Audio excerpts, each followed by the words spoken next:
The priest said that as the times on this planet gets more and more difficult, and calamities of all kinds are striking the planet more and more frequently, demon spirits are going to impress people with the importance of Sunday Sacredness. Roger, when I was a teenager back in the 1970s, I remember a song that came out talking about the age of Aquarius. Mm-hmm. And since then, we've seen the development of the New Age, and I wondered if back when you were involved in spirit worship, if they talked about New Age at all. Oh yes, it was a big thing that was coming up. One of the major deceptions of the last days. Mm. And the priest told us, we talked quite a while, and then he said, could I have a little bit more of your time? I want to do something very fascinating. He says, the grand plan, the master's grand plan for harvesting the nations, for harvesting the multitudes of the earth into his cause, just before the close of the great controversy between the forces of good and evil. So we continued, after we expressed ourselves that we're deeply interested to know more about the activities of spirits. And he said it's going to be done in a unique manner. This grand plan is going to take people are going to eat the stuff. Because he says spirits, demon spirits, will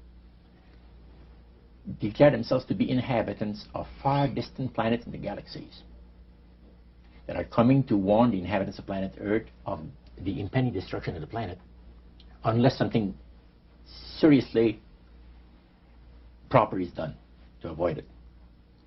And he went on saying that they will claim to have out-of-body experiences. Are you familiar with out-of-body experiences? Mm-hmm. I've read about them. In other words, so there's some persons are supposed to be able to, they believe in their immortal soul. Astral soul projection. Yes, right. Goes into different parts of the world and sees things and come back, and then they write all about it. I've heard of that. So, due to the fact that the millions of the earth, people, believe in people having an immortal soul, he says it'll be readily accepted when the spirits will, through a trance medium, converse with influential people of the land, you see. Now, what is a trance medium? It's a channeler today. What is known today as a channeler? Channeler, yeah. Okay. Shirley MacLaine's experience of getting involved with spiritism and with the supposed inhabitants of far distant planets in the galaxies, I taped the whole thing in 3 hours. And you were hearing the fulfillment of what this high priest had said 45 years ago. Yeah, exactly. So he went on explaining about the fact that the spirits will show themselves willing to give valuable guidance that will not only help people avoid the destruction of the planet, but it would cause it to enter into a higher state of existence. For instance, he said the spirits will promise, and this is a big word, promise, that if their recommendations are followed carefully, they will usher in a glorious new age of peace and prosperity, and there'll be there'll be no more wars, you see. There'll be no more famines. There'll be no more people getting unhappy with one another. Neighbors will love neighbor, and social unrest will not take place no more. There'll be perfect happiness for 1,000 years. That's what the Spirit is going to promise. Almost like the Garden of Eden created all over again. And now we find that a lot of preachers are preaching the great age of glorious new age of victory over wars, victory over social unrest, victory over famines, and victory over all kinds of... and he used the words New Age to describe what was coming. It would be a glorious new age, yeah. And this is exactly what the movement is all about today. And he went on and said, as I said earlier, that as life on this planet becomes more and more difficult, and calamities will strike the planet more and more frequently, the spirits at that time are going to put all their effort to impress religious leaders, to bring before the the masses of the earth the sacredness of Sunday. See? He will teach Sunday sacredness. And with the religious leaders, looking forward to 1,000 years of perfect peace on earth, they will put all their effort into it. Then laws will be passed by governments.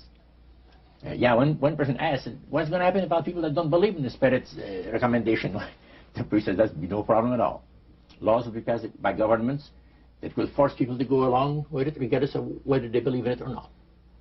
And he says the law enforcement officers will explain to people, make it clear that such a law is necessary to assure the well-being of all people.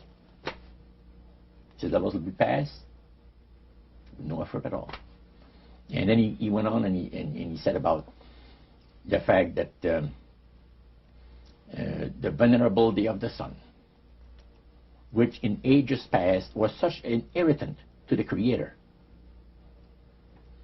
All these great nations and other nations of smaller ones were all involved in sun worship.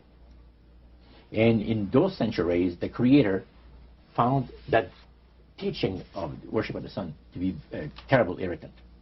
And he said, it is going again to take place, but not in worshiping the sun, in remembering Sunday to keep it holy.